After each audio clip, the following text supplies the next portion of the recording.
Good evening, ladies and gentlemen. Thank you very much for coming. Can I welcome you to the Royal Geographical Society. This is the first Earthwatch event of 2015, so we're really pleased to see so many people here.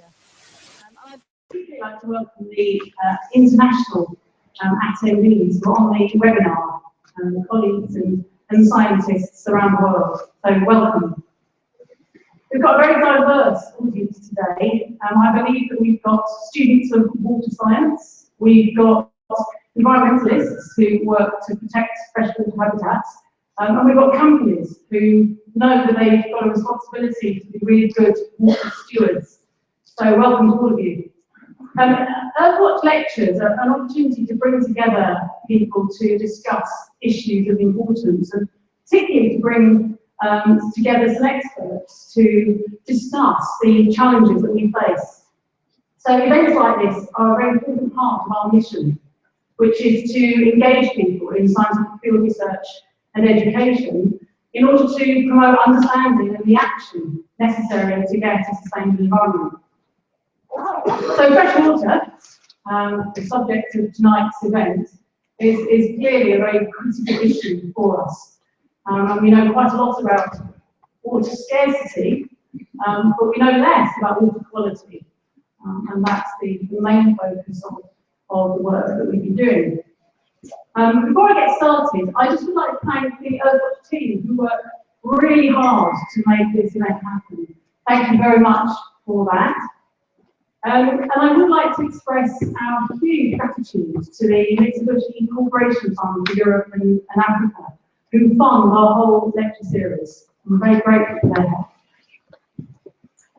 But it now gives me great pleasure to introduce our chair this evening, though I think he probably needs very little introduction. Tony Juniper is a campaigner and a writer, a sustainability advisor, and a very well-known environmentalist. And Tony's worked for decades to try and achieve a more sustainable society, leading on a variety of campaigns from new recycling laws right through to international campaigns on deforestation and climate change. So Tony, thank you ever so much for taking time out of your busy schedule for coming here tonight. We really appreciate it. And without further delay, I'll hand over to you to explain how we can work.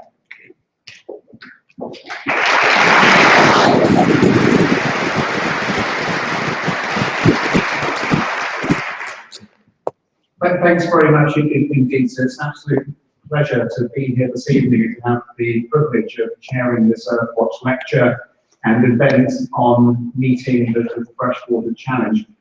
As Sue said, I've spent quite a few years working on a whole range of different sustainability, environmental, ecological questions. And one of the things that I find really quite surprising is how there is a tendency to take some of the most fundamental benefits we get from nature very much for granted.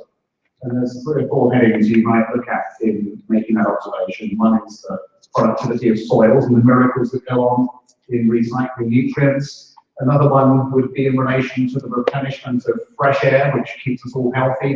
And then, of course, there is the availability of fresh water, a substance without which life on land would come to an end.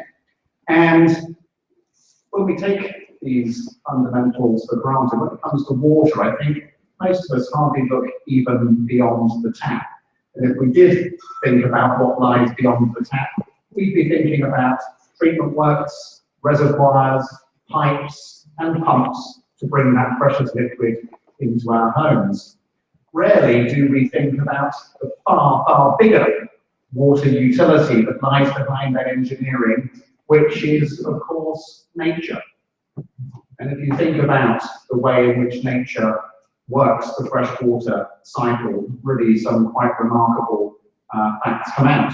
Perhaps the most remarkable of all is how out of the 1.4 billion cubic kilometres or so of water that exists on this planet, nearly all of it is salty. Only about 2.5% is in the freshwater state that keeps the human economy running.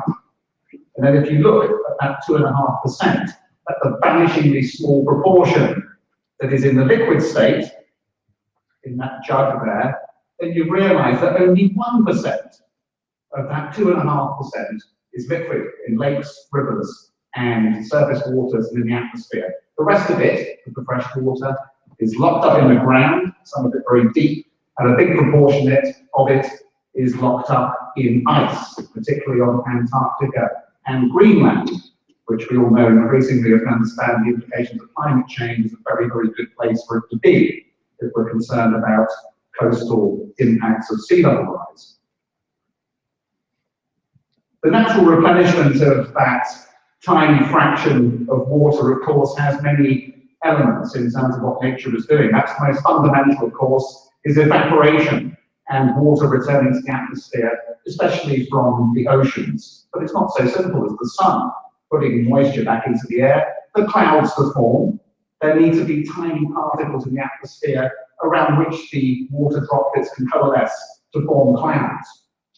We know that a great deal of that comes from dust being kicked up of the deserts. There's a little bit coming from salt spray off the top of marine waves. But a big chunk of it is being put there by phytoplankton drifting in the surface of the ocean, releasing a substance called dimethyl sulfide, which unites with oxygen in the atmosphere to form water particles that form clouds that transport the water to the land. That's a really fundamental factor behind the way in which the freshwater cycle works. And of course, when the rain clouds hit the land, the water doesn't simply run off straight back into the sea. It's intercepted by the ecosystems that delay its departure in river valleys, lakes, groundwater, swamps, and all the rest. In the process, purifying the water, and in the process, stopping the soils being stripped off and taken into the sea with them. An intricate set of balances. And then when the water has fallen over land, in some continental areas, it's recycled by ecosystems. Tropical rainforests most famously, with the process of evapotranspiration, putting clouds back into the atmosphere, in that case, in part seeded by trillions of pollen grains that are coming off of the forest canopy, helping new clouds to form. These contributions of nature are, of course, fundamentally important to the way the whole of human society works. Without fresh water and its replenishment, there is no agriculture, there is no industry, there are no cities. And indeed, human well-being would be massively diminished, considering how so much of our health and recreational activities are supported by access to fresh water, boating, fishing, bird watching, swimming, and all the rest, an incalculable economic value being delivered from that set of services. But then if you look at the state of fresh water worldwide, the statistics and the examples become really quite debilitating. The case of the Aral Sea has to be one of the most extreme examples of where a massive freshwater body has been effectively destroyed by depriving it of its river flows. And then look at some of the more local examples that we hear about in this country this evening. You see that it's not only on a grand scale, but a small scale that water bodies are being impacted.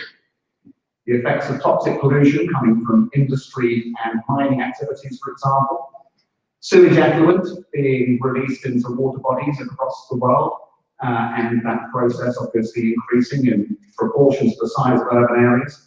Nutrients in particular, but also increasingly pharmaceutical residues that are passing through people's bodies, contaminating the freshwater ecosystems.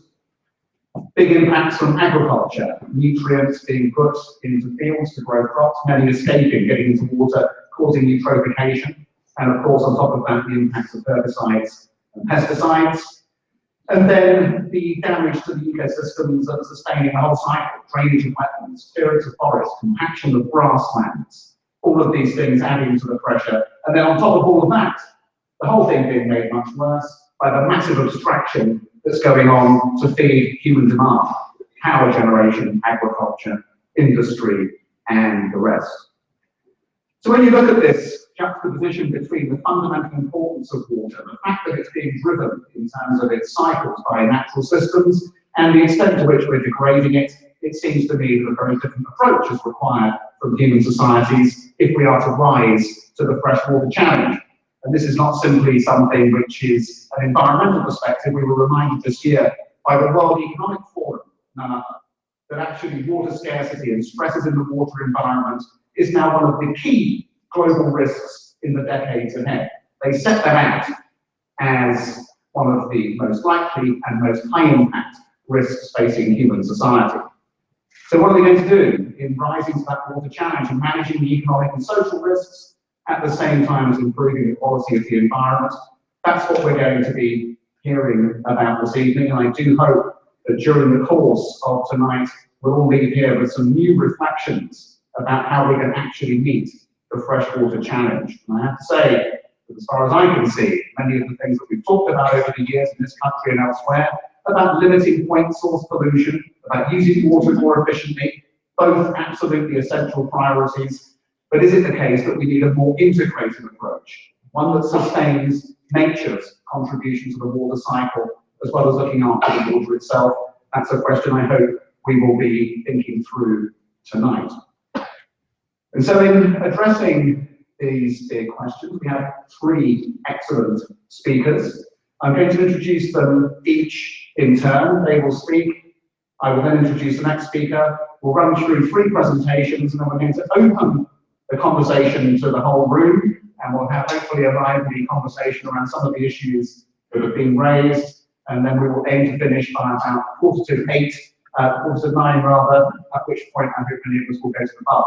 I will be there first. So, my very great pleasure to, first of all, introduce Dr. Pascal Nicolet, the Director of Policy and Implementation of the Freshwater Habitats Trust. Pascal has worked there since 1999 as a freshwater ecologist, extensive experience of wetland and plant and macroinvertebrate surveys, ecological assessments and monitoring, and pond creation and management. She's a member of the Trust's senior management team, the national coordinator of the Million Pond Project, which is an excellent thing, and the secretary of the European Pond Conservation Network. Pascal, please, the floor is yours. Thank you.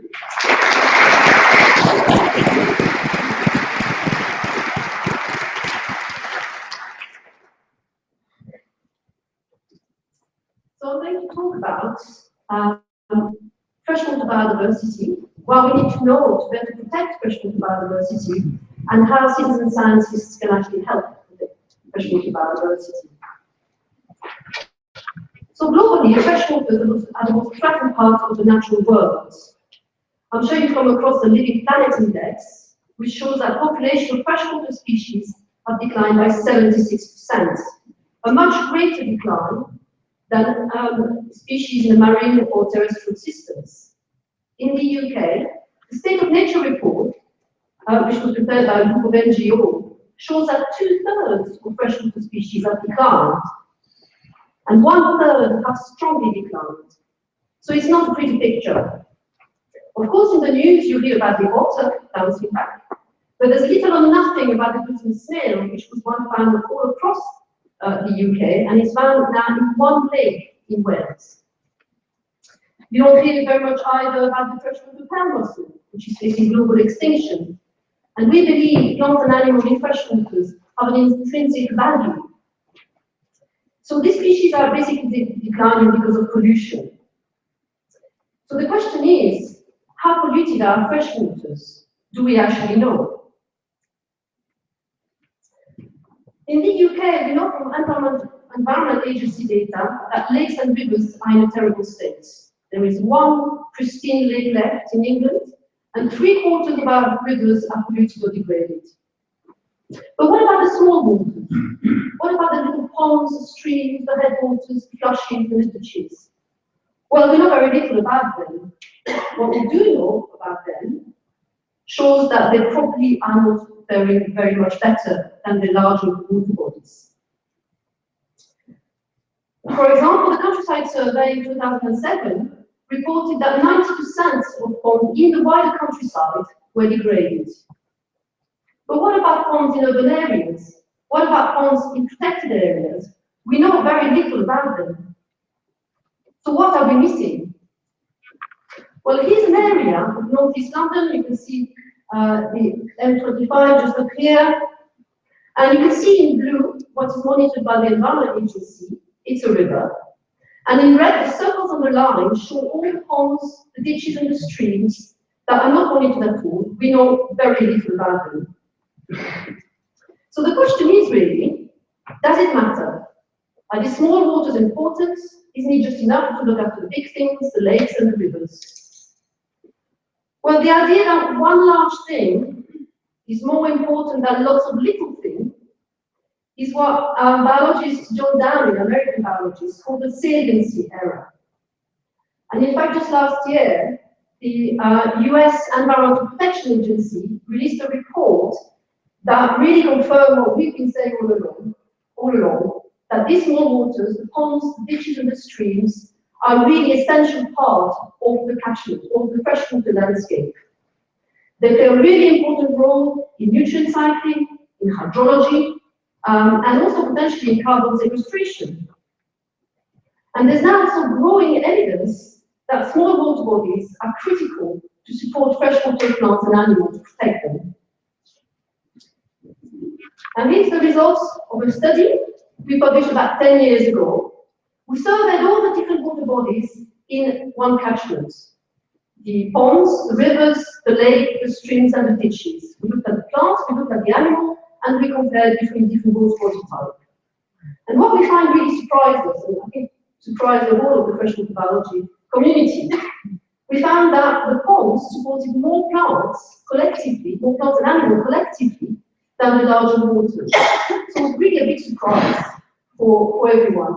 And it's really interesting that these patterns have been found in other parts of Europe and in other parts of the UK. So it is actually a real result. So clearly ponds are crucial for the conservation of freshwater biodiversity.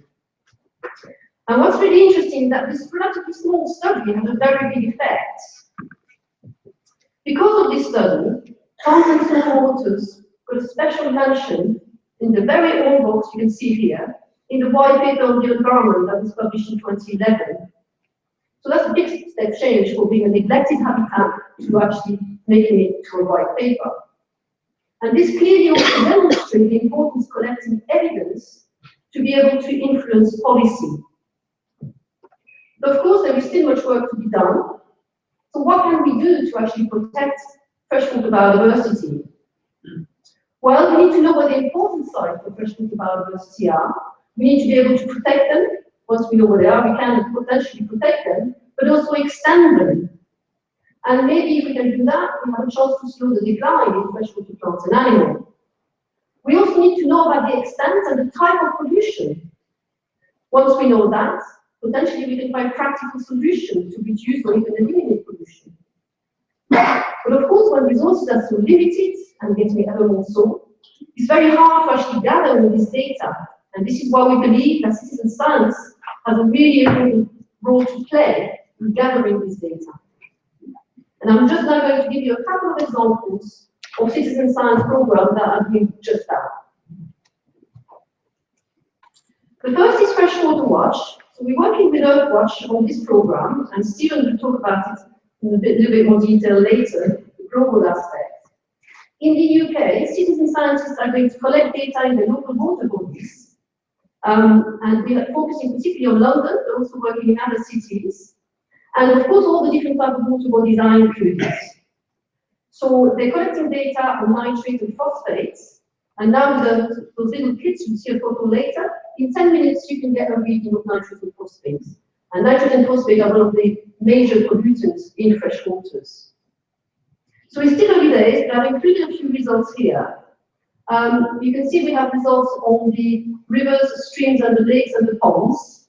The boxes here show the range of data, and the line here shows the threshold at which biological degradation starts to happen. And I think it's very clear, you can see straight away that rivers and streams are a lot more polluted than the lakes and the ponds. The running waters are more polluted than the standing waters. It's still early days, but it's very interesting pattern. So how is this useful? How is this evidence useful? Well, we can then feed into urban planning. We can also feed this information to local authorities and try to raise awareness of issues of water quality, but also potentially do something about it. And this is what we're doing in the Blackwater catchment with the local community. This is in the New Forest National Park. where citizen scientists are gathering data and then feeding this to environmental advisors who can then go to landowners and try to deal with the problem. So this is really an example where citizen scientists can directly influence the local environment. Okay, so these are examples of water quality monitoring. But can citizen scientists get involved in biological monitoring? Well, of course, with support and training, it can be done. And we've been working with Natural England and some other organizations setting up the PondNet project. And this is a volunteer survey that aims to collect information about trends in population of particular species. So I'm giving you an example, the water fern pillwort, who's a very rare plant, and as you can see, very beautiful. And the common toad, which is not common anymore, still widespread, but it's declining a lot. So in this case, we're giving people a place to go to over and over again, so we can actually look at population trends over time. We've been piloting the project for the last 3 years, and now we're going to roll this out nationally. Okay, so freshwaters and the plants and animals that support are in trouble. I think that's very clear. Citizen scientists have an important role to play in the conservation of those freshwaters. They can produce the data that can help us better understand what's going on and to address the issues. In the longer term, they can also help us get the evidence to potentially influence policy. Of course, the citizen scientists themselves actually benefit from this. They get a better understanding of the local environments. And also, perhaps more importantly, they can directly contribute to the protection of the natural world. Thank you.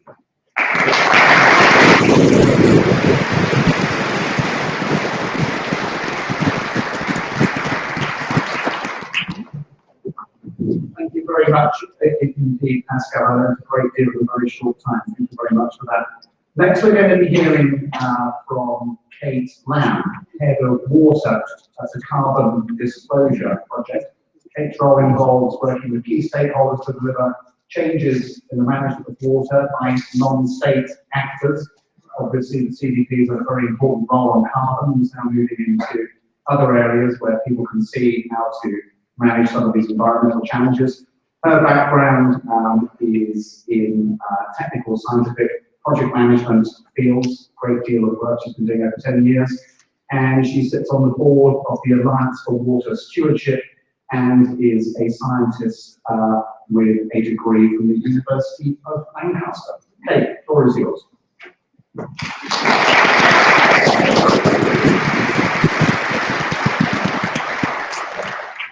Very kind and warm welcome. We haven't had anything to say yet, so I think we'll still be happening at the end. So I'm going to talk to you a little bit very briefly at the beginning about who CDP is. I'll tell you about the work that we do, how we do it, why we do it, and then share with you some of the results of that work so far and the impact that it's been having. Please don't worry if you've never heard of CDP, you're not alone. We were recently branded in the Harvard Business Review as the most influential green NGO that you've probably never heard of. So you're definitely not alone. There are many of you out there. However, the stakeholders that we work with, the large global corporations, large influential investors, and many governments around the world do thankfully know who we are, hence the use of the term influential. We are, I'll skip back to the moment. We are an international not-for-profit organisation. We're based here in London, this is our headquarters, but we have offices all over the world. And we leverage shareholder power, investor power, to motivate action from the world's largest corporations in respect of preventing the destruction of forests, preventing climate change, and preventing the destruction of our natural freshwater resources. And quite excitingly, it's working. Investor interest in water is rising. Tony briefly covered the business case earlier, and I'll give you a little bit more insight into that in a moment. But as I say, we leverage this shareholder power to drive change within corporations. And since the program began, just in 2010, the number of investor signatories that now use CDP to better understand what is happening across their portfolio companies has more than quadrupled. This year, we'll be operating on behalf of 617 institutional investors that leverage around $63 trillion worth of assets. It's quite a large number, really, and it's that grabs the attention of the corporations who we engage with on an annual basis. So how do we do it? It sounds quite simple, really. On an annual basis, we issue a questionnaire. Not overly exciting, perhaps, for those of you that don't engage with questionnaires, but it serves a range of purposes. The first is to gather information from the corporation about the effects that the depletion of water resources is having on their business. That data is then fed back into the marketplace via Bloomberg terminals, Google Finance, Thomson Reuters, and our own individual data platform, so that the investors can make a more informed decision as to where they put their money and how they spend it. In addition, the questionnaire serves a second purpose. By posing what on the face of it appears to be a relatively simple question, such as, are you exposed to water-related risks that may cause a substantive change in your business? It sparks a response within the company, because for many, these are questions that they've never asked themselves before, given that this is a relatively new topic of interest for them. So when you're confronted with a question such as that from 617 institutional investors, you generally want to know why you're being asked and what the answer is, so that you can provide a comprehensive answer. So it sparks conversations that perhaps were never happening before. It encourages companies to seek out data that they perhaps didn't realize was of any use or value to them before. They actually go and find out where the meters are. The water manager suddenly becomes quite an important person within an organization. It's very exciting. And this increasing investor interest is happening all around the world and really is helping move the agenda forward with regards to corporate water stewardship and their attitudes to freshwater management. This is a quote from Norges Bank Investment Management. They are the Norwegian sovereign wealth fund, the second largest sovereign wealth fund in the world, with around 840 billion in assets under management. Fairly influential player in the market, I'm sure you agree. They set out investor expectations with regards to the way in which the portfolio companies manage water, recognizing that water scarcity on a global scale represents a financial risk to the fund. The guide goes on to state that boards must, as part of their fiduciary duty towards their shareholders, consider the financial impact of environmental issues, including water scarcity and other water-related risks. So Tony touched upon the business case earlier in the report that the World Economic Forum issued earlier on this year. It's quite exciting. You may not be able to read all of them, but what I can tell you is at the top is the global water supply crisis. And this was ranked not by investors, not by scientists, not by NGOs, but the business leaders themselves, in recognizing that the depletion of freshwater resources could pose a substantial impact upon their ability to operate both now and into the future. What's interesting about this image is that last year, water crisis was ranked third, the year before, fourth, the year before that, it didn't feature in the top 50. Now that's not to say that the global water supply crisis and the freshwater challenge didn't exist, of course it did. It was just that business really wasn't paying much attention to it. They didn't necessarily have an understanding or an appreciation of how it might affect them, nor their role in taking action to conserve the resource. The fact that this is now number one presents us with a great opportunity, and it means the business case for intervention and corporate action is both clear and compelling. More and more companies are increasingly realizing that the real value of water is not adequately reflected in the price that they pay, but instead resides in business continuity, supply chain resilience, and protecting or enhancing your brand value. I'm going to show you a couple of examples here of companies that have disclosed information to CDP, it's all in the public domain, about how business is already being affected by water stress and wasting water security. This is a case study from Barrick Gold, rather large gold manufacturer and producer from around the world, and have lots and lots of mining sites. They've had to shelve their Pascua-Longman gold mining. They're no longer extracting or even undertaking any work within the mine to extract the gold that still remains underground in this case. There were concerns from the Chilean government that the groundwater would be polluted as a result of this project, and therefore they prevented the company from getting a license they needed to withdraw the water that they need to extract the gold. The company has already invested $5 billion in developing the mine, and there's clearly other billions that still remain underground waiting to be exploited. Another example is from American Electric Power, who are forecasting that new US Environmental Protection Agency regulations regarding the withdrawal requirements needed that AEP need to meet within their coal-fired power stations. Once that's applied to their power stations, of which there are 31 across the US, it could net the company around $1 billion in costs. It is clearly a material issue for many businesses and their investors. But it's not just in direct operations. Of course, Unilever are very concerned about their ability to sell the goods and services that they produce in water-stressed regions, particularly in developing economies. The use of Unilever and other household products that other manufacturers are available, of course, can account for around 80 to 90% of household water use. And what they're recognizing is that citizens and householders that are located in water-stressed regions are having to make a trade-off and decide how to spend their precious ration of water that they get a day, and are highly likely to affect the sale of Unilever's products and therefore constrain their growth. On the topic of constraining growth, interestingly, of the global 500 companies that disclosed information to CDP this year, more than almost a quarter reported that water scarcity and water quality issues are likely to constrain their growth, and it's likely to happen within the next 3 years. This isn't a long-term risk. This is very short-term for many of these organizations. To give you an example, however, of the scale and why I'm here and why it's not all doom and gloom, and why actually all of this stuff, all of this awareness around risk exposure and the business case for intervention is exciting, is because of the scale that corporate action can allow us as freshwater conservationists to actually realise. These are critical stakeholders that can wield immense influence and power around the world, and the case to do so is very clear. Of those, just 184 global 500 corporations that disclosed last year, they combined withdraw 11 billion megalitres of water every single year. That's the equivalent amount of water for 50 litres of water per day for approximately 7 billion people, or everybody on the planet, for nearly 82 years. That's every year. So if we can influence how these companies are using this water, where they're taking it from, how they're putting it back into the system, where they're growing their crops that might also have an impact on this, on water use, what products they're creating that could again have further impact.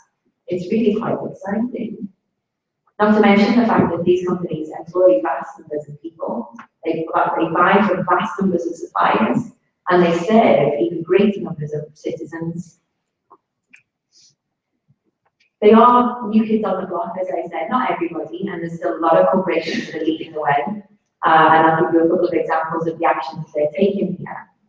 But with the right governance structures and with the right accountability frameworks in place, this effort and this influence can be wielded to drive really significant improvements for not just for the company, but for everybody else that's dependent upon the resource within the catchments that the companies buy from, sell to, or operate within.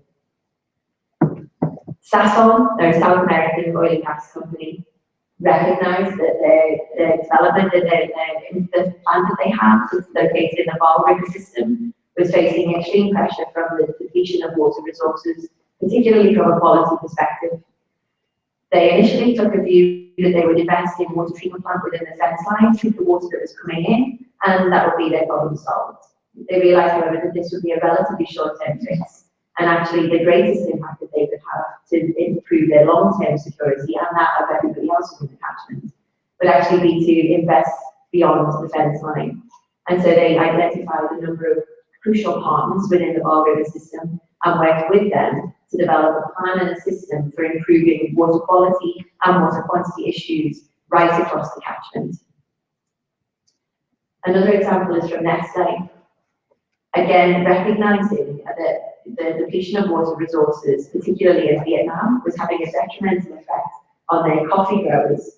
The Nestle Vietnam is a critical supplier of coffee. As a result of this, they clearly didn't want to have to pay too much more money for the coffee that they grow, and also recognizing they have a responsibility to Vietnam, to the water resources in the communities that rely upon those water resources.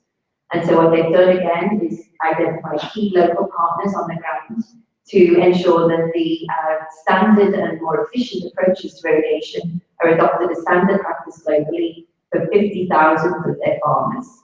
Again, the scale of these activities is really wonderful, and I think collectively, this collective action, if marshaled in the right way, through the likes of CDP, through the likes of Earthwatch and Freshwater Watch, the opportunities are limitless.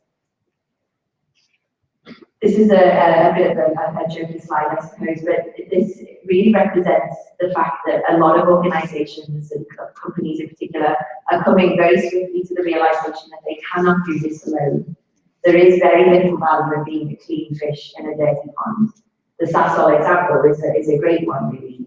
And what that means is an opportunity to engage with corporations in the locations that you operate in. They'll be coming, if you're not already, they may well come and find you and want to engage with you to better understand what they can do and how you can help them and how they can help you protect the water resources that you also clearly rely upon.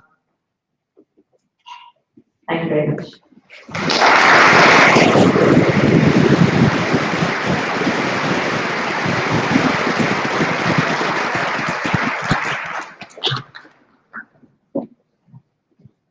Thank you very much indeed, Kate, for those very powerful thoughts, especially the idea of being a dirty fish in a clean pond, clean fish in a dirty pond, even better. Of course, that's a point you could make in relation to quite a lot of other issues, climate change in particular. So let's hang on to that one. I'm sure we'll come back to some of these themes in the Q&A. So I'm now going to introduce Dr. Stephen Loisel, who is the Senior Freshwater Research Manager at Earthwatch and a research professor at the University of Siena in Italy. He's led research projects on the African Great Lakes, on wetlands in the Pantanal Delta in Argentina and Paraguay, and on coastal lakes in the Mediterranean region.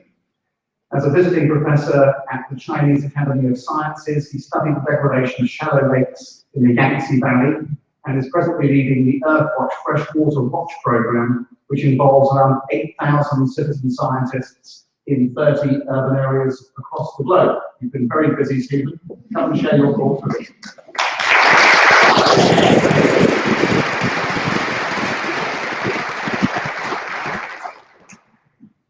Thanks, Tony, and I think my wife will do that much as well. Well, thank you all for coming. The power of people in the freshwater challenges. Now, we're seeing tonight there's lots of challenges, lots of problems, and I can't help but think that the solution to those problems is greater involvement of the people and communities that live around the waterway. And that's kind of Earthwatch's presence. Earthwatch has always brought scientists and people together to find solutions to pave the way for a more sustainable future. Freshwater should be an obvious one. We're all biologically, emotionally, historically, economically attached to these ecosystems. And if you're lucky in the UK, because they're everywhere. But historically, freshwater ecosystems, whether it's the village pond, the urban river, or the mountain stream, have had a fundamental role to play in the history of every region, in the well-being of most people who live around there. And there's innumerable studies that demonstrate that being near water, walking on water, living near water, has benefits to your emotional and physical state. So what can we do to slow down this degradation, to reverse the trend that's been going on? Well, I think it has to do with what people, how much we get people involved. So throughout the world, degradation is getting worse. If you look at the studies, algal blooms are increasing. Algal blooms are occurring more frequently and lasting longer. Eutrophication is probably the #1 problem for most environmental agencies across the globe. General degradation, especially in developing countries, is common in most water bodies. In some countries, it's not even a discussion of how can we stop eutrophication, it's how can we stop the disappearance of our lakes and streams. Invasive species have taken over a large part of all major rivers and lakes. And also a large part of all the small water bodies that we know very little about. So what can be done? Well, science, being a scientist, science can give us some of the answers. But the problem is We don't have enough information. There aren't enough scientists, there are enough people out there to gather the information, to find out what's going on, to know the conditions of these water bodies. Field research is expensive. It's expensive from the point of view of funding, and there's always less funding. It's expensive from the point of view of people, and as I said, there's not enough scientists out there. And expensive from the point of view of time. So I can't be everywhere, but the people who move around these water bodies, the people in the communities where these water bodies are an integral part of the village pond and the mountain stream, they are there, and they have a vested interest in knowing what's going on.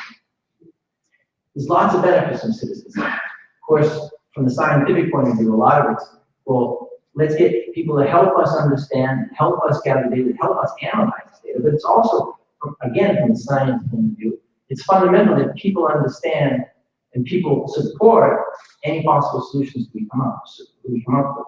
So the idea of bringing the science and creating that into an impact, the vector is going to be people. So if we can get people to help us, to join the program, to help us understand, and then play an advocacy role of applying these new solutions to their local environment, then the battle is halfway won. Earthwatch created the Freshwater Watch exactly to do this, to bring citizens and scientists together. And it's interesting because we're doing this in 30 urban areas across the globe on 4 continents. So we're doing this in 5 languages, and trying to do it in 5 languages is anything but easy. And we're seeing some really interesting things. There are thousands of citizen scientists, 4,000 active citizen scientists now. We're gathering data across the globe using the same methodology to look at ecosystem conditions, look at water quality, look at land use. All this information is being used by a team of 25 research scientists from 20 different institutions in each part of the world to find out local solutions, but also to examine global comparisons and come up with some global solutions. Where are the clean water bodies? Where are the degraded water bodies? What can we do to reduce the degradation? Just a little bit of the information that's come up. This is a graph of nitrate concentration. So nitrate concentration. Nitrate is a nutrient. It's one of the main nutrients that causes eutrophication. It's often associated with agricultural pollution. It's not just agricultural pollution, but it's often associated with it. This is a graph of nitrate concentrations and groups of putting all the data from Europe together, putting all the data from Latin America together, and so on. And you'll remember that slide that Pascal showed from London, where it showed that, and look again here, where it showed that still water bodies, like lakes and ponds, have lower nitrate concentrations than moving water bodies, like rivers and streams. And what Pascal showed for London is true throughout Europe. But even more interesting, it's true globally. So globally, wherever you go, in Latin America, Asia, the Middle East, North America, the concentration of nitrates in still water bodies is lower than it is in moving water bodies. And that red line is where we don't want to go above. So if we're in Europe, we're gone. If talking about a stream or river, we're gone way up. If we're in North America, the situation isn't quite as dramatic. Of course, this is not a characterization of rivers in North America and rivers in Europe. It's a characterization of where our citizen scientists are working. So in the cities, the urban areas where we're working, this is the situation. But not only do citizen scientists give us an idea of where are the clean water bodies, what are the general conditions, but they're able to give us some indication on what are the drivers of this degradation. Now you can imagine what the drivers might be. This was a classroom I would quiz you and ask you what you think of the drivers, but it's not a classroom, so we'll get at it. So what could the drivers be? Well, certainly climate, variability in climate is going to have an impact. Land use, land management, water management, what kind of wastewater treatment there are. One very obvious thing to look at is population density. So how many people live in the catchment where these measurements are being made?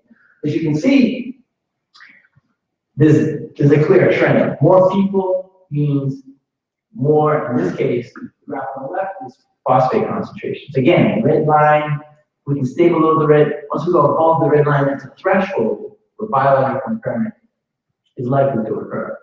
So for phosphate concentrations on the left, again, nitrate concentrations on the right. We're not just looking at phosphate and nitrate, in these graphs that I can show you. We're also looking at turbidity, which particulate concentrations, looking at the incidence of algal blooms, we're looking at bank vegetation. But just looking at this here, notice that the red line for the phosphate concentration, as soon as we get above around 2,000 people per square kilometer, we start to have a large part of the water bodies that we're looking at going into the degraded state. It's gone above that threshold. With the nitrate concentration, that threshold is passed much earlier. So even at 700 or 800 people per square kilometer, across the globe in 30 cities, 1,000, 6,000 data points, 1,500 water bodies, we're seeing a large number of these water bodies in a degraded state. So we couldn't do this, of course. When I say we, what I want to say is it's not we just at Earthwatch. This is part of a global network of scientists. We have scientists from 4 continents, 20 different institutes, all looking at this data, all using this data to examine local priorities, but also looking at global trends, because it's a lot stronger. We can say that's true in London, it's like this, but it's like this across the planet. So we need to do something about it. So we have scientists from all over the planet who are training. Luckily, I'm not doing hardly any of it. We're training the citizen scientists, then leading the citizen scientists through feedback and engagement. The citizen scientists are partner collaboration, it's a partnership, scientists and citizens who are working forward and working to resolve local problems, but also feed into this global analysis. So these are the scientists, and if they were here, they would thank the citizen scientists who are here in the office, or here in the room, or on the webinar. But of course, the whole thing, the whole program is based around the citizen scientists. And we're lucky enough today to have one we're going to drag up here and say something. Demetrio was trained last year as a citizen scientist. Since that time, he's taken responsibility for 2 ecosystems, 2 water bodies near where he lives. He's taking regular measurements, and those regular measurements are giving us real insights into this kind of water body. They're helping Pascal understand what's happening in Greater London. They're helping me make global comparisons, but they're also helping Paul Frost in Toronto see the difference between what's the impact of climate on different kinds of ponds. They're also helping Yu Chao Zhang in Shanghai to see the impact of population density. So every measurement that Jamie makes is being used by lots of people to make some very important, powerful observation. So pass it over to Jamie, and I'll wrap this.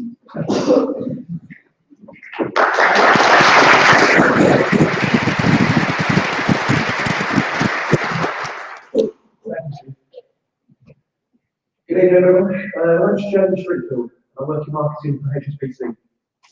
I've been a citizen science leader now for just over a year. It feels great to be part of a big global program. A lot of people ask me, why did I decide to become a citizen science leader? My first thought on this was, it's just an exciting opportunity to become a scientist. I've always loved outdoors, I love fresh air, in particular being close to water. So I thought, what better way to enjoy those elements while conducting the vital research as well for the program. I tell you, one of the training days at Wimbledon Common was blown away with like the starting facts that I learned. It was really, really hard. I decided down there I'd definitely make some lifestyle changes. These included drinking less coffee, eating less red meat, turning taps off while brushing teeth, taking shorter showers. Small things, but things that we all did without to quite a big thing.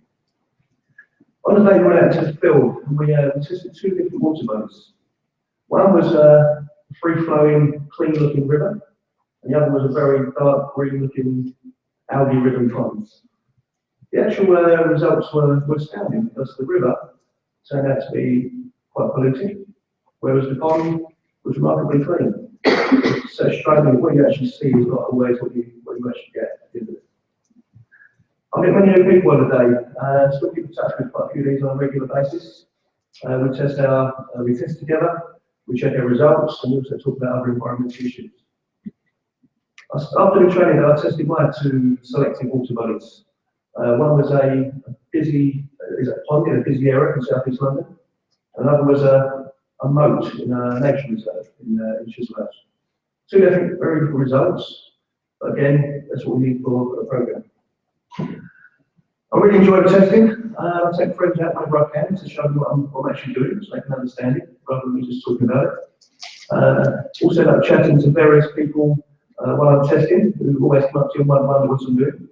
They're taking water out of their local pond. Always end up in some interesting conversations. I regularly talk to colleagues, family, friends that I might do. I encourage them to get involved wherever possible, because as you said, we need more people need more results. Using my influence within the bank and demonstrate my passion, I managed to encourage about 20 new citizen science leaders, quite a few from my marketing team, which is great. As well as discussing this topic in team meetings and various ad hoc chats, I also arranged a big lunch and learn session for the whole marketing function. Lots of presentations and questions, and again, lots of people were really interested in this, and since signed up. To either do their training or to do training in the future. I'm certainly going to continue to test my water bodies and might even add another one or two tonight. I always encourage others to get in the programme whenever possible. I really hope this has been of interest. I'd just like to finish by saying it'd be great if we could get some news citizen science leaders from the audience tonight after you've heard this. It really is good fun. As I say, get more people involved, get your children involved maybe. It's great fun. It's all obviously for a wonderful cause. Thank you very much.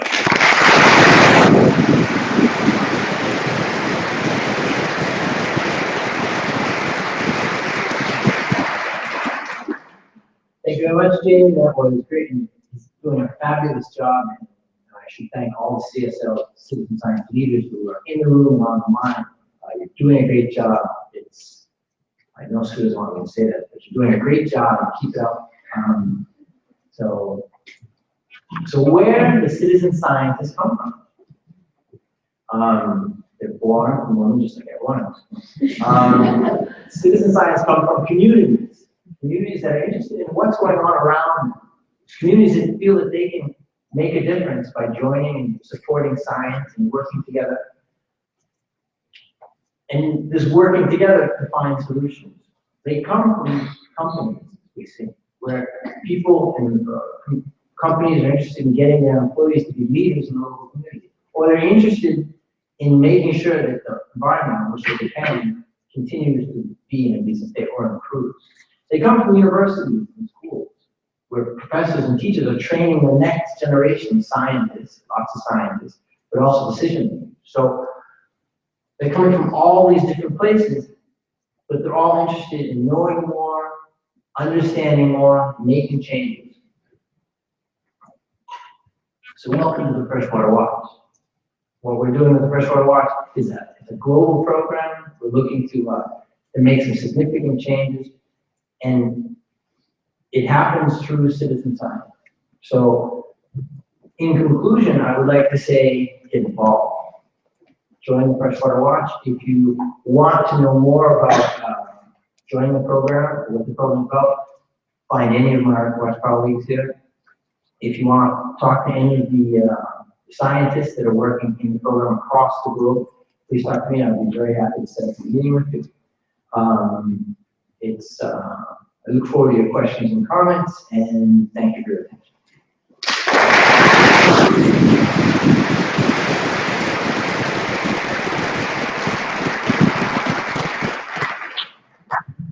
Thanks very much, indeed, Stephen and Jamie, for those very interesting comments and for further insight, including being reminded for the second time this evening about the relative vulnerability of running waters compared to still waters. I never knew that one before, but it's very clear, isn't it?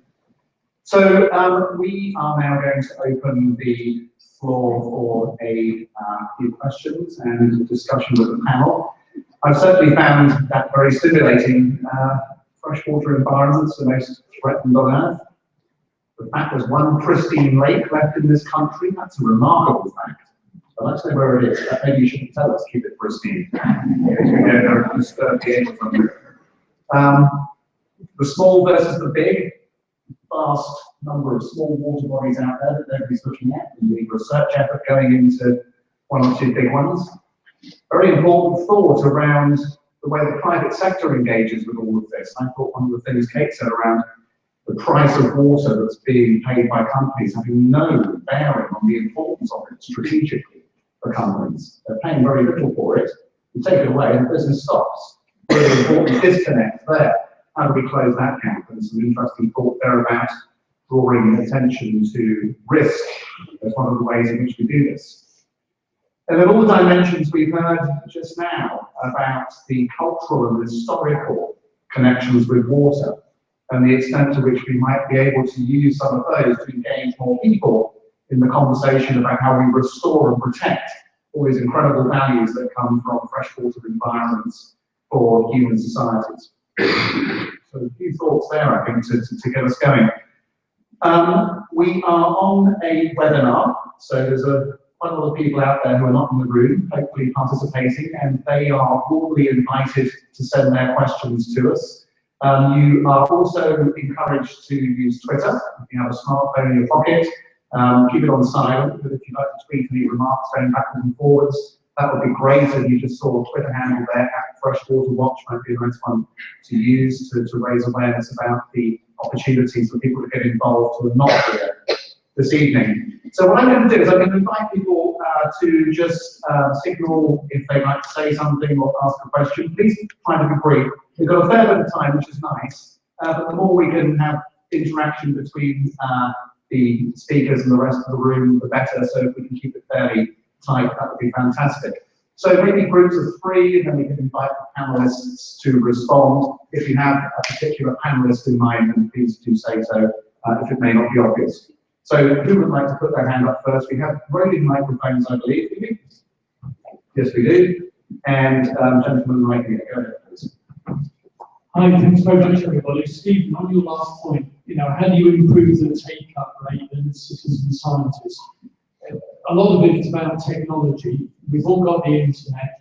The internet is all about the power of many, and all of us having access to the internet as much as we can nowadays, and the power of the many. How do you use technology then to actually improve the take-up rate and give you far, far greater results? Okay, thank you. Lady there, thank you. Alison Leaf, I'm a paediatrician. This is really a question for Kate, and I suppose it's a bit of a big one, but I guess it's great if big businesses and big industries are coming on board about protecting water, but one just feels slightly cynical that they're doing it with their own interests at heart. And I suppose how much of that, given that they probably pollute a lot of the water anyway, how much of that actually filters down to the poorest people and the local villages and so on? I know it's a big topic.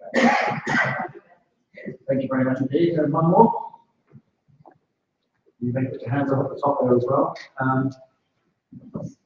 Right at the back there, thank you, in the middle. Glyn Davis, thank you for the presentations. Question, within Europe, is the Water Framework Directive, which is the overarching legal and regulatory framework, failing, judged by the results that we've had presented to you? Thank you. Thank you very much indeed. I think the slides up between the panelists. Steve, would you like to kick off with some reactions to about technology? Yeah, technology it's fundamental. It's just to keep people. We're talking about a global network of citizen scientists. So the communication element, which is something that works through the internet, works through blog, works through forum, works through Facebook, Twitter, and everything else. But the basics are also technology. Because what we're doing every time, Jamie, in this picture, you had a clipboard here, which I was going to hit from. Every time a person goes out and takes measurements, they take measurements and upload that data with their smartphone, iPhone, iPad. Goes directly to the online database where the scientists can then use it. In addition, as soon as they upload that data, they get instant feedback. So they get feedback automatically from the system, which is based on a large model, tells them what's the ecological quality of the water line they're looking at, the nitrate's too high, what's the turbidity, have they seen all the blooms. So they get that instantaneous feedback, but through the forums, through the quality controls, through the messaging, we've created this this network of scientists who are then working with 30 to 25 scientists who are then working with 4,000 citizen scientists through this communication platform. So the only way to keep someone involved in programs like this is if they understand that that data, that effort that they're making that is going to be used by someone who's going to be appreciated by someone. And that's something that we work into the system. So as soon as they make that measurement, somebody knows about it, somebody's looking at it, somebody's quality checking it first off. But feedback comes back. So it's we couldn't do, 5 years ago, 10 years ago, we couldn't do what we're doing right now. Right now, any fund you have is your entrance into this program. So that, together with the kit and some training, if you're on the other side of the planet, it's as if you were next door. Excellent question. I hope I answered. Thank you very much. Okay, so the industry people are self-serving polluters, and we shouldn't work with them. Right, well, yeah, thank you, Tony. Very succinctly, and I can't speak for every business. In fact, I speak for my own organisation and CDP and how we work to provide these accountability frameworks to ensure that the actions that companies are taking are that the profit motive of the companies does not trump the environmental and social benefits that may accrue from the actions.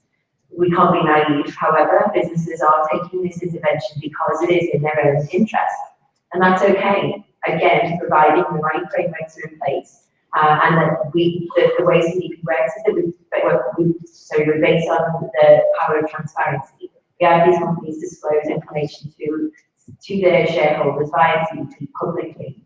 So they're making public statements to shareholders about the impacts and the effort that they're making to protect and to eliminate the negative impact that they're having on freshwater resources. The data that they're disclosing demonstrates that there are a range of risks that the companies are identifying, and they fit quite nicely into 3 buckets. The physical risk, the fact that the water may run out or the quality is such extreme, there's such extreme negative quality in the situation that the company can no longer use it. There are regulatory risks, and that's they're actually coming out as the top sort of form of risk that companies are recognizing at the moment. And we're anticipating that regulatory risks will continue to rise in importance and influence, particularly as the freshwater challenge becomes more and more obvious and the role of government and regulators becomes more obvious again. But the final bucket, that again is a substantial bucket, is reputational risk.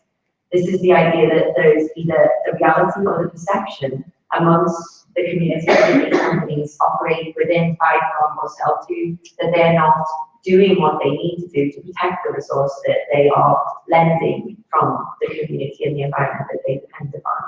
And there are a number of examples where companies have been adversely affected by either the reality or the perception of their impacts. One such example that you may well be familiar with is the Coca-Cola example with their bottling plant in Kerala.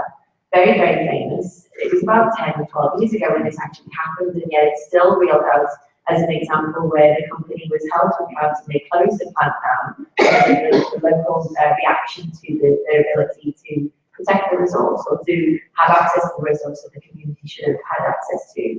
So I think I agree that we should not be naive in thinking that businesses will be doing it because it's out of the goodness of their heart. But equally, I think the profit motive and the business reality of the fact that their businesses will not be able to succeed if they don't take appropriate and meaningful action can be harnessed and used to meet the freshwater challenge. Thanks very much, Kate. And so the profit motive maybe takes us to the question about the role of law and policy and what governments require from society in terms of water. And the most important framework we have here is the Water Framework Directive. Is it working, do you think, myself? Well, there's 2 sides to this. In fact, there's many sides to this, because the Water Framework Directive is the best piece of legislation to protect the water environment in Europe. Okay, so we need to remember that. The problem is that things can't happen overnight. It will take time. So yes, in some ways, the Water Framework Directive is failing because it's not meeting good status for the vast majority of water bodies. This year, isn't it? That's right. It was supposed to be all waters with good status. So that's one side of it. That's the negative side of it. Another negative side from our point of view, of course, is that it doesn't really include small waters as it was in the protected area. A very, very small proportion of the freshwater landscape is actually included in the implementation of the Water Framework Directive.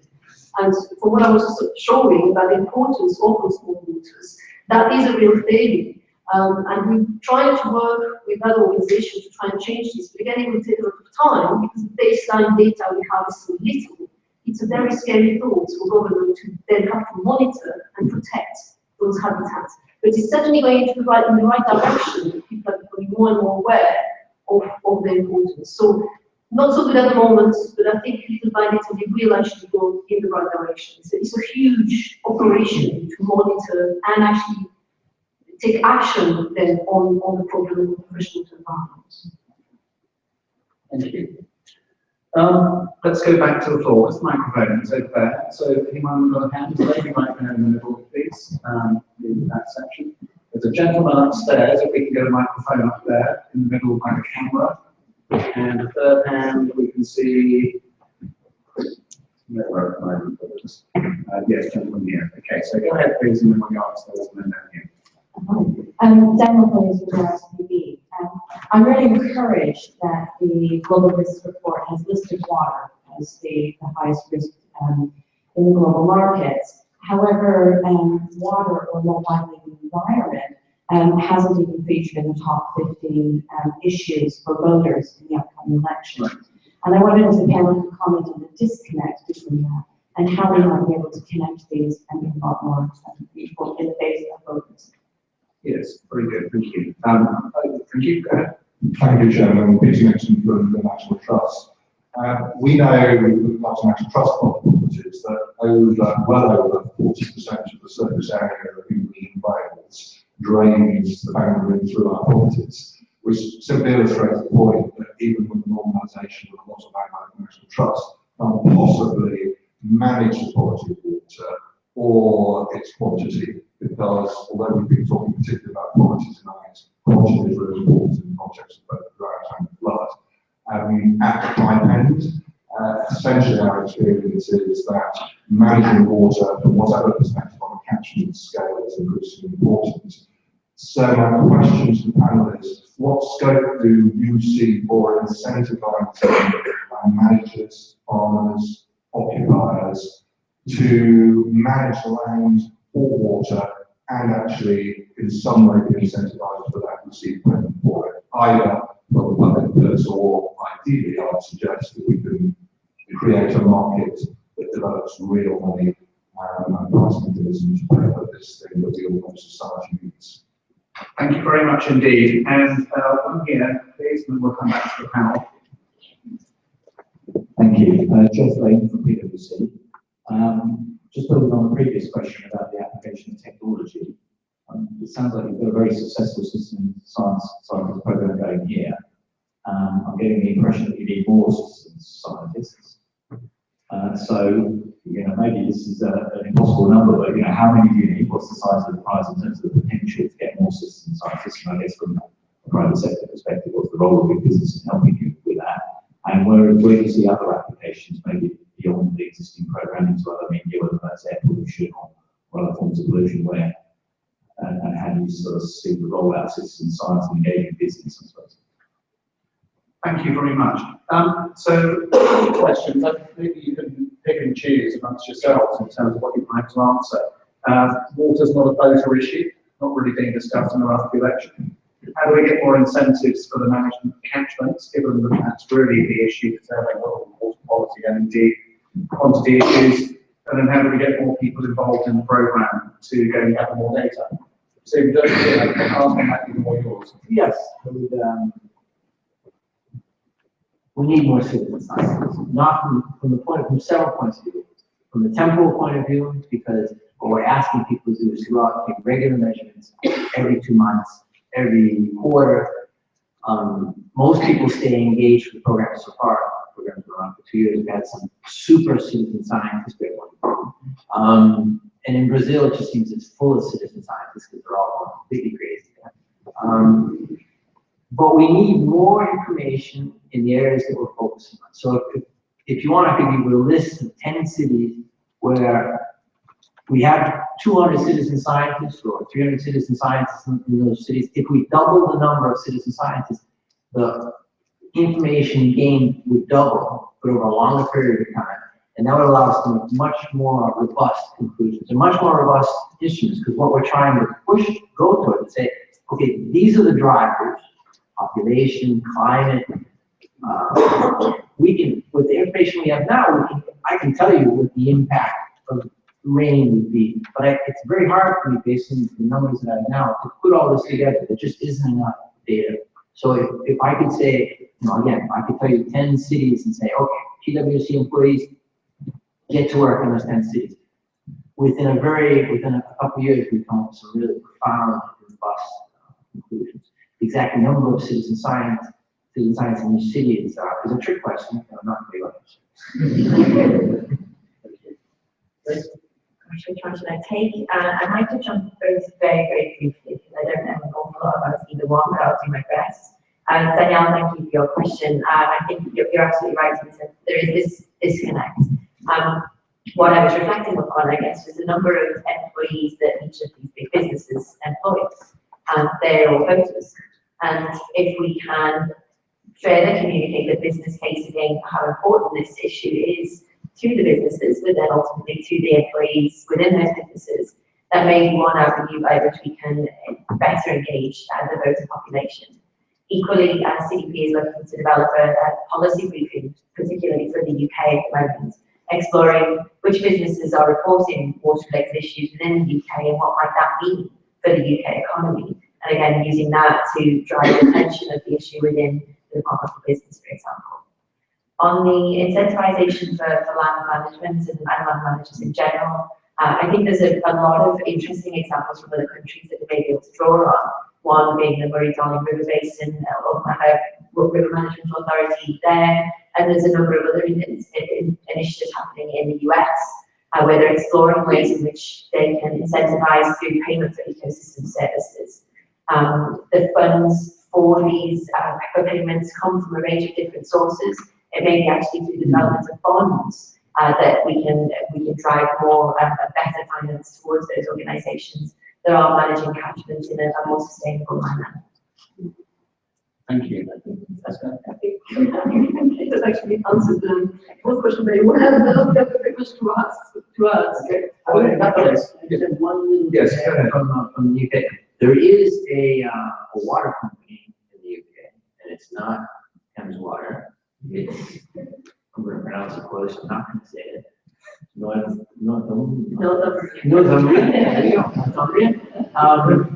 That actually is now, how's this for an incentive to citizen science? Join a citizen science program to monitor your water, and we're going to reduce your water bill. Yeah, that's perfect. So, for the National Trust, if there's an economic reason to have this information, and I can't imagine that anyone who manages land doesn't want to, it's not economically feasible to find out what is the quality of the ecosystems that are on that land. What is the value of that information? Pass that value on to the people who actually, the citizen scientists, and they could use the Freshwater Watch and do a global program. So there are lots of examples around the world, and you'd even be in some of the places that you'd least expect. There are economic justifications for getting citizens involved in monitoring, because the agencies can't be everywhere, the scientists can't be everywhere, so there's a value to that information. So that's just... Indeed, I think the economics of this are a critical component. If I may just join up these two questions around, in fact, around the voter engagement and the catchment side. I just published a book last week called What Nature Does for Britain, and it very much focuses on some of these questions around water and policy and the extent to which we might do better through being more efficient in how we look at catchments, for example.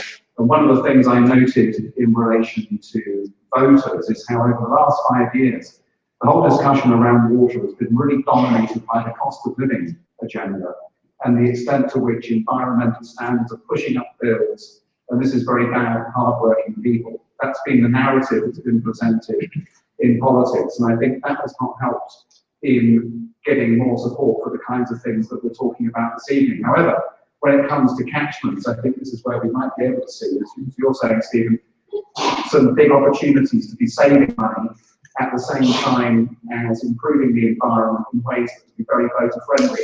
And so I think this is the case that increasingly needs to be made, is to show how it's possible to get better outcomes at lower cost through taking a more integrated approach. And certainly one of the things that I concluded in my thinking on this recently was the way in which we can use existing resources so much more effectively. So at the moment, we're spending about £3.5 billion per year in farm subsidies in England alone, very often incentivising the kind of behaviour that damages the water environment and which makes flood risk worse. Is it possible to redirect those subsidies to get a better water environment at lower cost for the consumer? The answer is yes, it certainly is. And if you put that huge resource alongside the money that's coming from the water companies, they're investing in implementing the Water Framework Directive, plus money that's coming from our taxes in being able to reduce flood risk. You put those three huge budgets together, over the next 15 years, they will total in the order of £100 billion. That potentially is the budget that we have to invest in the water environment in this country in ways that will make farming more resilient, that will keep carbon in the soils, reduce flood risk, increase fish populations and everything else. But the thing we've got to do, I think, in order to do this, is to get beyond this silly conversation that's broken out over the last few years where we've been told looking after the water environment for the benefits of ecology is too expensive. Nothing could be further from the truth. It could be cheaper. But we have to embed that narrative in order to do this. Right, the chairman again now.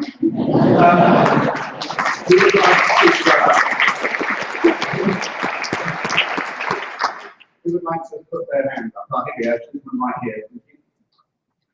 And then any more? Yes, lady right there and lady back there. Go ahead, please. Hi, Steve Balkin, Planet First. We do a lot of work with small businesses in schools and colleges around the UK. I just wondered, in terms of mobilising people, there's a big communications piece here, there's a big education piece here. Is it packaged up in particular for curriculum-based activities for school children and students and the like?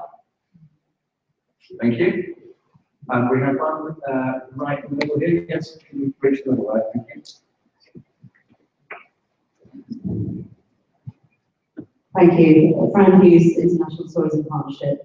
Given the imminence of the problems cited by businesses themselves in the CDP report, what's the balance in between what business has to do itself and what support government needs to do to help business, and what forms of carrot and stick do you feel might be most supportive of the business in getting that water stewardship embedded within the business with very, very small time frame?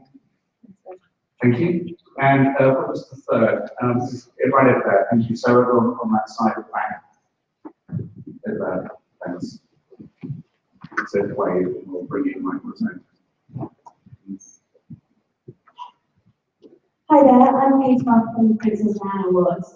So we're an international news charity, and kind of taps on to the sentence of the question the gentleman just asked in terms of curriculum. But we work particularly with about 4,000 schools and 40,000 young people. And actually, really, I'm kind of keen to know the information that we're gathering from our citizen scientists. How is that being disseminated to schools in a curriculum sense? But it also ties into the voting question, getting young people to think about policy and becoming more aware and more engaged with their local communities and the issues that they're facing, kind of what role that plays in this discussion. Thanks. Thank you very much. So, panel, we have something around the balance between business action and policy, something around curriculums and wider engagement with the population via schools. Anybody? Okay. The quick answer is yes. But this is Freshwater Watch is a scientific program. So we do have a program set up all for schools, already occurring in some schools that are across Europe, across the globe actually. But one thing we have to guarantee to Pascal is that the data that's being uploaded is done properly. So everyone that goes through this, every citizen scientist, every teacher has to go through some sort of training. So it could be a one-day training that you put genuine through, it could be an online training, going through some quizzes. But what we don't want, so yes, the answer is yes, but what we don't want is untrained children uploading data that's going to be used by Pascal to make the conclusion that could be wrong. So we, on the university level, our professors are using this as part of their ecology course in New York City and Toronto. On a high school level or lower, we want teachers to be our quality control guide. So what gets uploaded by someone is someone above them that's making sure that it somehow respects reality of what's actually on the ground. But yes, it's set up perfectly. It's already occurring in a number of schools in Europe through a program that I cannot remember the name of, but and of course in India they're using it in schools. So it's very good for getting young people to understand the environment, to understand seasonal changes, to understand the importance of fresh water, to understand the biology. And from an educational point of view, we're looking at biology, we're looking at ecology, we're looking at big data statistics because there's 7,000 data sets out there. So it's online. So some math teacher wants to learn about parametric analysis, statistical analysis. This is the perfect data set. And if you obtain the data, you need even more. So the short answer was yes. And thanks for a great question. Clearly, it's not the role of business to manage water in the sense of large-scale governance of the resource itself and who has access to what. It's certainly not what we're advocating.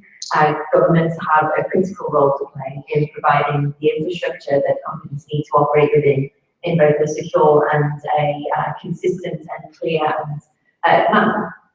We hear from a number of companies that uncertain regulatory frameworks and landscapes are actually posing more of a substantial risk to their business. A lack of regulation and enforcement of regulation around the protection of water is posing a substantial risk to their business. And so there is a call for, we say TLC, transparency, longevity, and consistency from business with regards to the way in which water is governed by regulators within countries.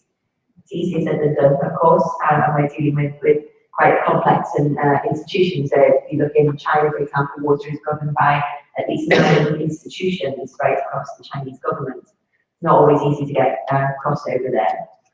With regards to the carrot and the stick to motivate the change that needs to happen within business quickly, I think the process that we provide on the service that CDP runs we're leveraging 617 institutional investors to ask each company and set expectations of their portfolio companies around the action that they're taking to protect their business, to ensure that they have as much as possible security of supply, left, right, and centre, that they are able to continue to operate and grow in the future is incentive enough. I think what's clear tonight is that, as Tony said, no water means no business. There is no alternative. Therefore, the business case to take action in a meaningful way is clear and compelling. I was at a meeting recently with the Indian ministry, within India, sorry, Delhi, with the planning ministry. And again, a number of companies were asking for incentives, tax breaks, if they take action to protect the resource. And it was a very clear message from the Indian government that there will be no tax breaks or incentives provided to you for managing this resource, because it is in your own business interest to do so. And therefore that in itself is a powerful case for taking appropriate action. I hope I've answered your question.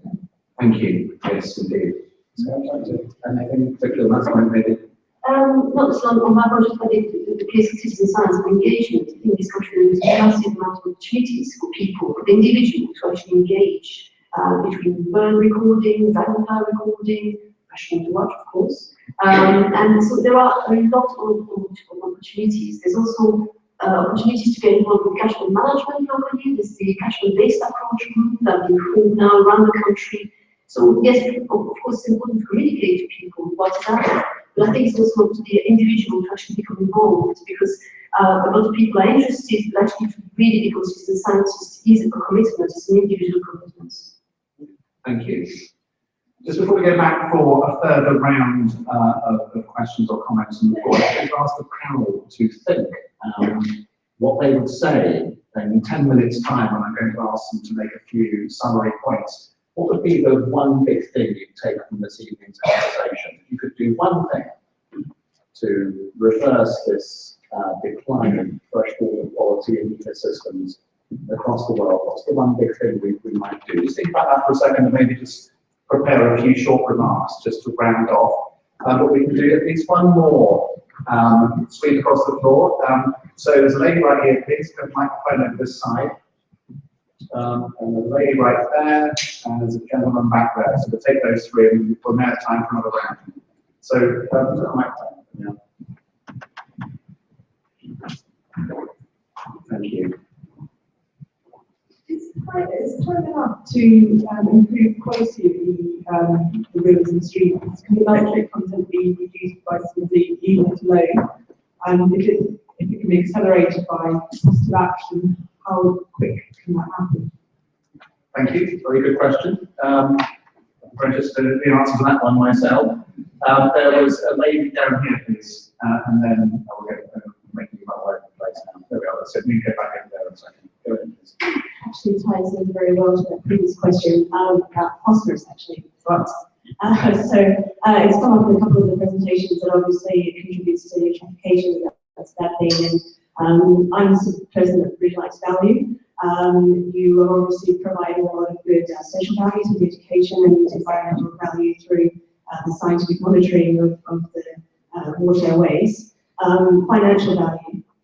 Do you foresee an opportunity in the future to harvest phosphorus for resale? And if so, to whom would or to where would the value go? And do you see any opportunities for utilities to get involved with that? Cool. Very good. Thank you very much. And the gentleman right over there. So you have a microphone?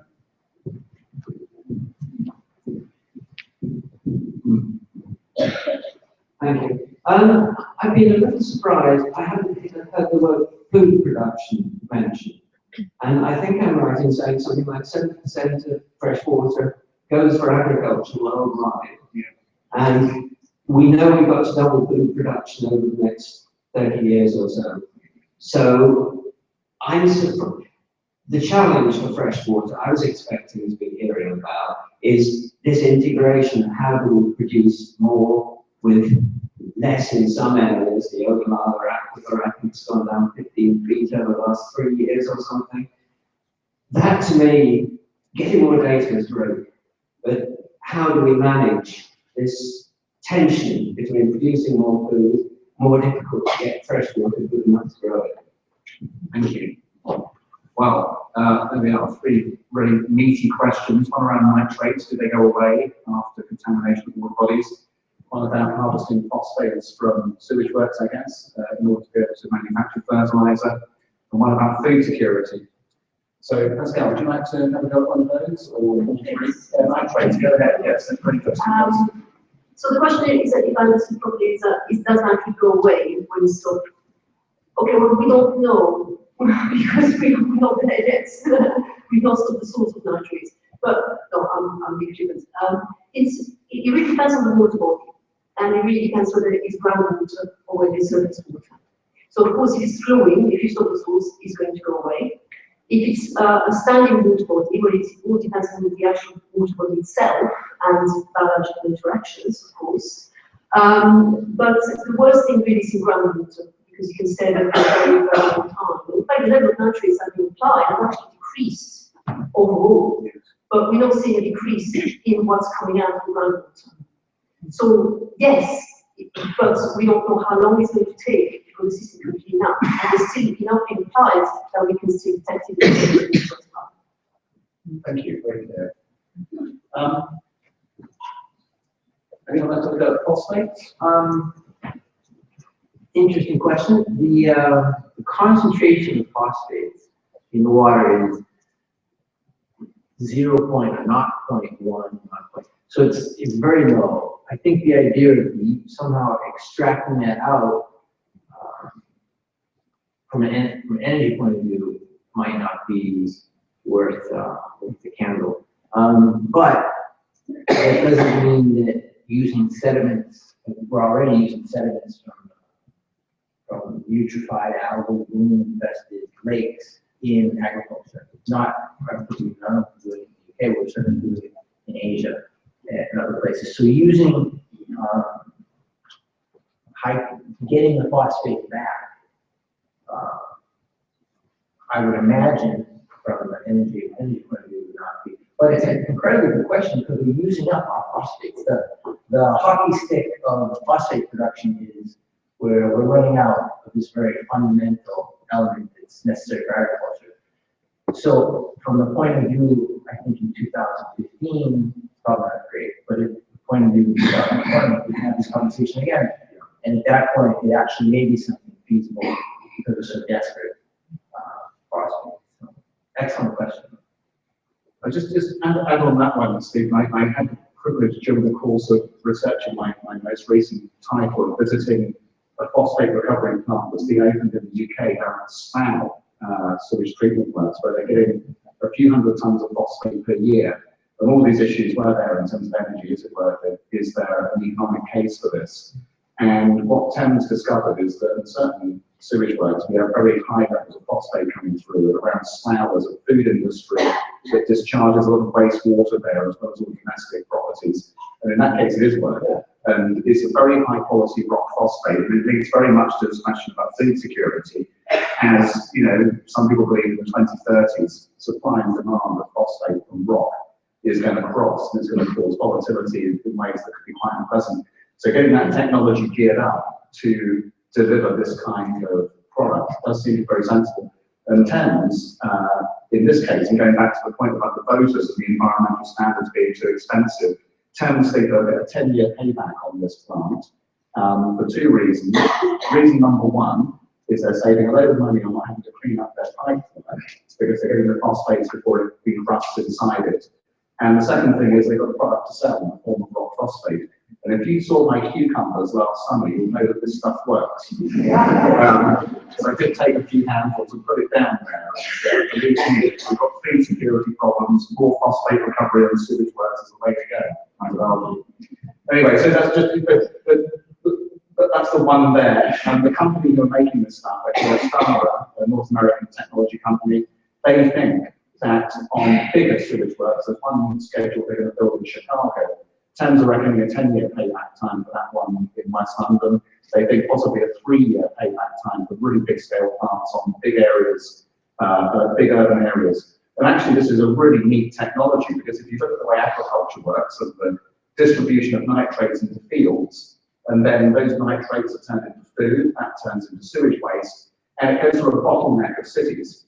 Increasingly, the nutrients, as we become more urbanized, can be recaptured.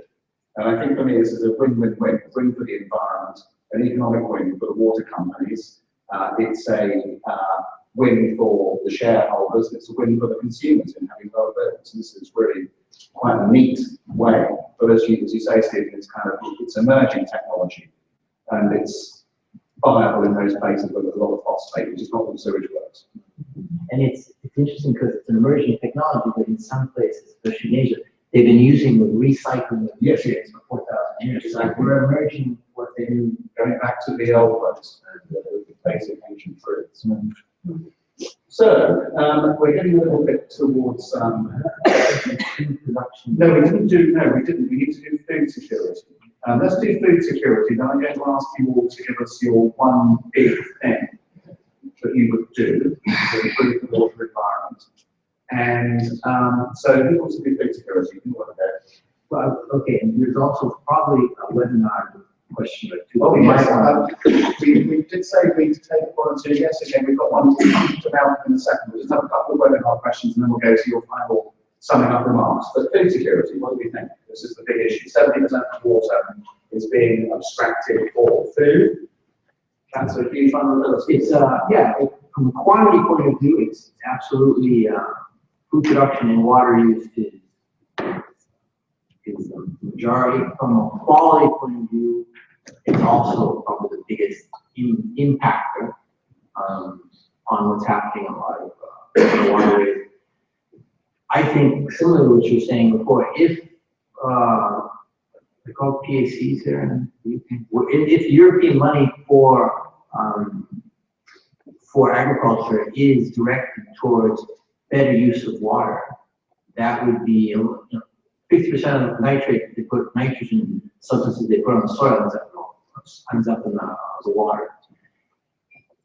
They're wasting enormous, there's usually a massive waste of water, massive waste of fertilizer, massive waste of chemicals. If there was a better and wiser use of that, and that was invested and that was supported by international and national funds, then I think we'd see that, again, kind of a win-win situation. But you're not going to get away from the fact that you need water to grow. So photosynthesis depends on water.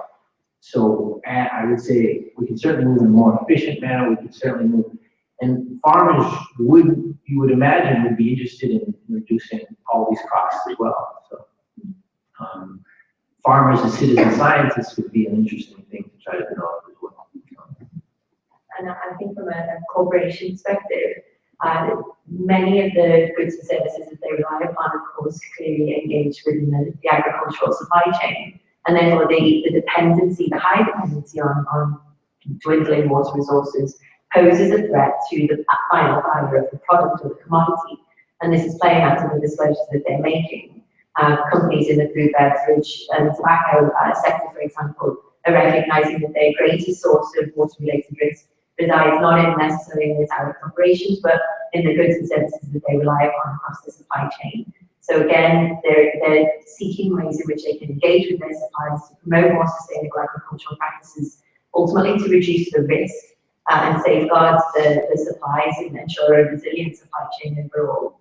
So again, leveraging that business interest can also have quite a positive influence, I believe, on the freshwater use within agricultural supply chain and represents another unique opportunity. Thank you very much indeed. Let's just have a couple of webinar questions. Malcolm, can you give us anything on that? Yeah, we've had some great interaction on Twitter tonight, and the kind of two leading questions that we've had. The first one came in about fracking. Is the panel particularly worried about the impact of fracking on fresh water? And the second is probably for our scientists around how you check the robustness of data gathered by citizen scientists.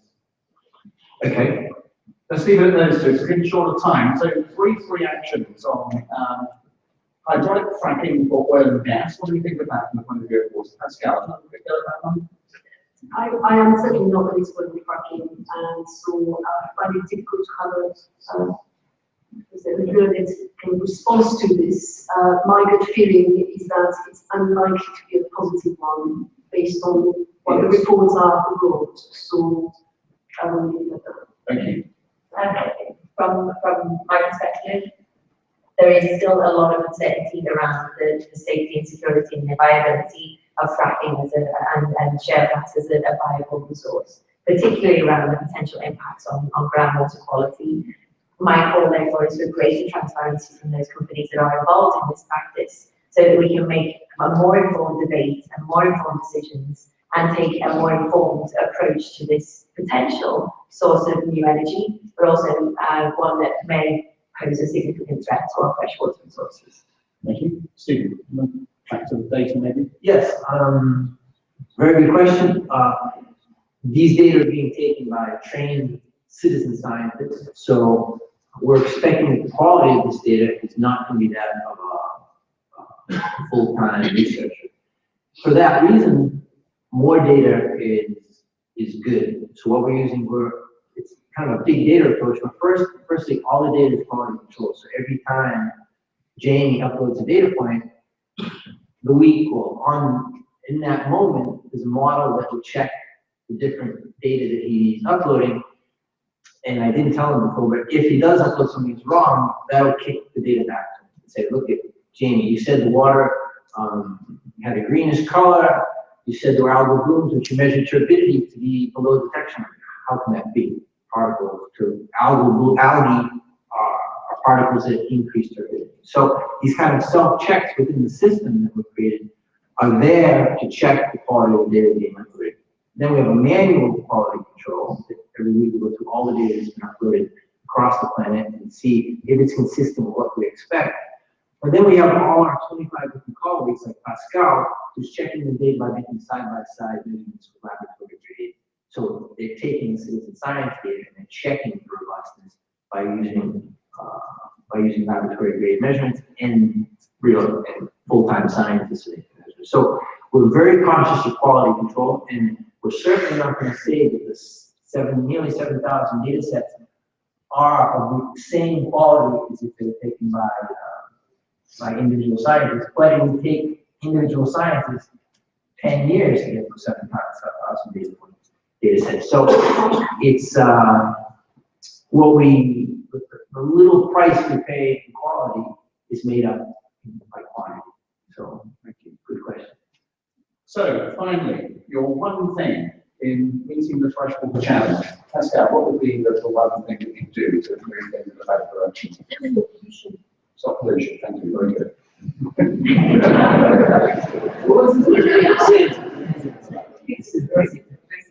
I would establish requirements around stock exchange and things for opportunistic companies around their behavior with regards to water.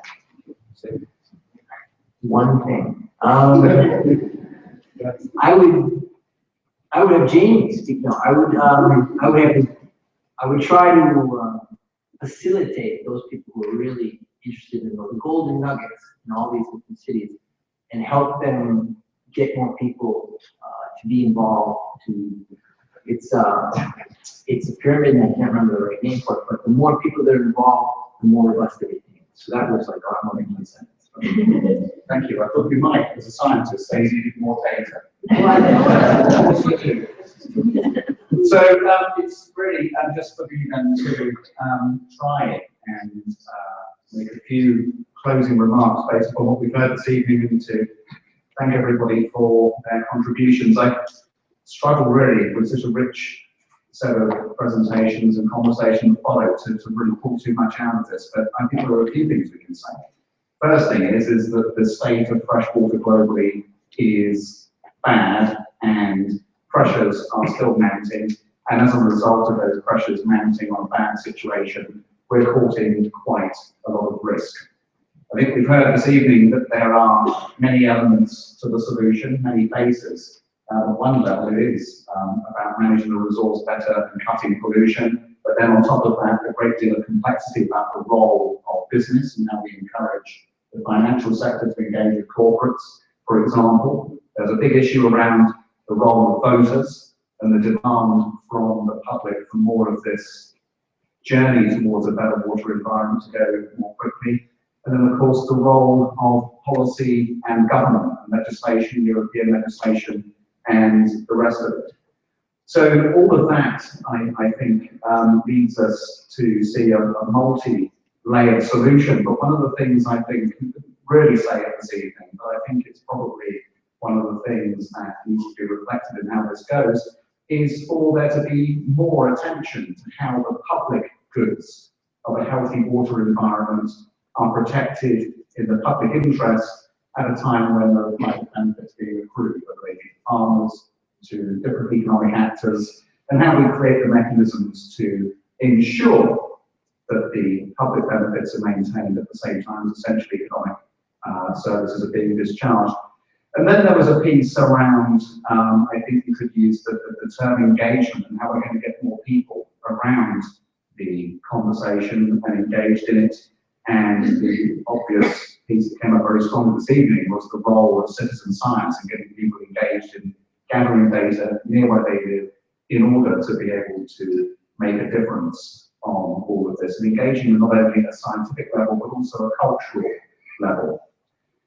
And then the call to action, the invitation to join the Freshwater Watch program. I'm going to be a recruit this evening because near to where I live, in Cambridge, which is a city very proud of its global leadership on sustainability, we have the very troubling example of the Cherry Hinton Brook.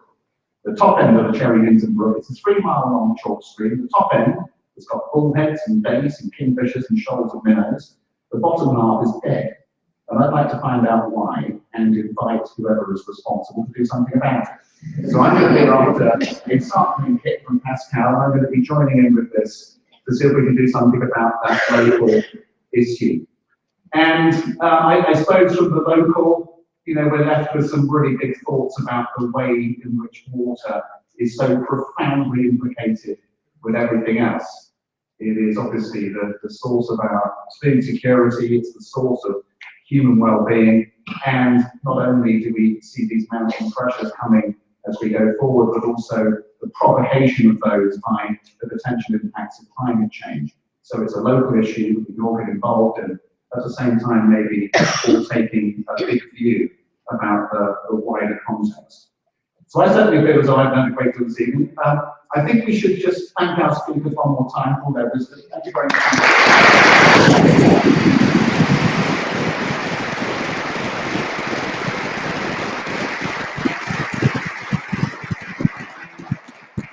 Thank all of you for coming on this evening. Thank you very much for everybody who's been tweeting and joining via the webinar.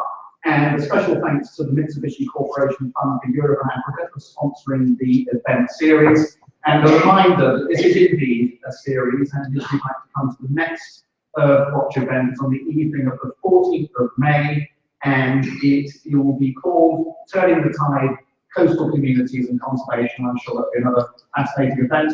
It's pretty much on time. I'm told the bar is out this way, you can run back. I'll see you there. Thank you very much indeed.